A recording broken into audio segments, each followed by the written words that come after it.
গেল ২২শে অক্টোবর মধ্যরাতে হোসেনি দালানের সামনে তাজিয়া মিছিলের প্রস্তুতির সময় বোমা হামলায় নিহত হন দুজন আর আহত শতাধিক। এরপর থেকে ঘটনার তদন্তে নামে মহানগর গোয়েন্দা পুলিশ। একের পর এক অনুসন্ধানে উঠে আসে নিষিদ্ধ জঙ্গি সংগঠন জেএমবির নাম। রাজধানীর বিভিন্ন স্থানে অভিযান চালিয়ে আটক হয় সংগঠনটির ৫ সদস্য, যাদের কাছ থেকে উদ্ধার করা হয় অস্ত্র আর গেরিলা চাকু। শাহাদত নিজেই ওখান থেকে কবরস্থানের ভিতর থেকে গ্রেনেড ছুঁড়েছিল। যেহেতু সে নেতা এবং কমান্ডার, সেই কারণে সে অন্যান্য সদস্যদের উপরে তারা এই ২২ তারিখে তাদের কারণে হামলা হলো না এবং একজন ধরা পড়ে গেল এবং ভোরবেলায় ৫টি গ্রেনেড কামরাঙ্গীরচরের বাসা থেকে উদ্ধার হলো। এটির কারণেই সে ক্ষেপে গিয়ে নিজেই এই হামলার নেতৃত্ব দেয়। গ্রেপ্তারকৃতদের প্রাথমিক জিজ্ঞাসাবাদ শেষে পুলিশ বলছে, সাভারে ও গাবতলীতে পুলিশ সদস্য পীর খিজির হায়াত খান হত্যা আর আশুলিয়ার ব্যাংক ডাকাতি একই চক্রের কাজ।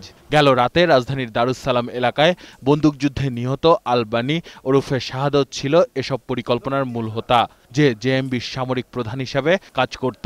বেশ কয়েকটি ঘটনা একই সূত্রে গাঁথা। পুলিশের মনোবল ভেঙে দেওয়ার জন্য এবং একটা অস্থিতিশীল পরিবেশ সৃষ্টির জন্যই তারা এই পুলিশ হত্যার সিদ্ধান্ত নেয়।